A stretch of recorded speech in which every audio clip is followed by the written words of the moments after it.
আমরা বিশ্বাস করেছিলাম যে এই সরকার অন্ততপক্ষে কোনো পক্ষের না হয়ে নিরপেক্ষভাবে রাষ্ট্রের মৌলিক যেই সংস্কারগুলো দরকার সেগুলো এই সরকার করবেন। যে বিষয়গুলো নিয়ে আমরা তাদেরকে আশা দেখছিলাম সেটি আসলে তারা নিরাশায় পরিণত করেছেন এবং তাদের কাছে যে আস্থা ছিল সেই আস্থা আসলে পুরোপুরিভাবে তারা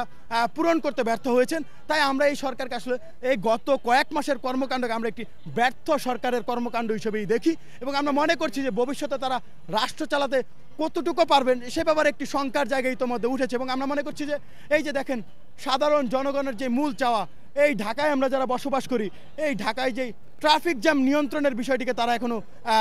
নিয়ন্ত্রণ করতে পারেননি। আমরা দেখলাম যে এই যে জনসাধারণের যে আসলে দ্রব্যমূল্য কিনতে গিয়ে নাভিশ্বাস উঠে যাচ্ছে, অর্থাৎ সাধারণ মানুষের নাগালের বাইরে যে দ্রব্যমূল্যের যেই বিষয়টি সেটিকেও তারা কোনো রকম সুরাহা করতে পারেন। অর্থাৎ এই যে মৌলিক বিষয়গুলোকে তারা গুরুত্বারোপ করতে পারছেন না বলে কিংবা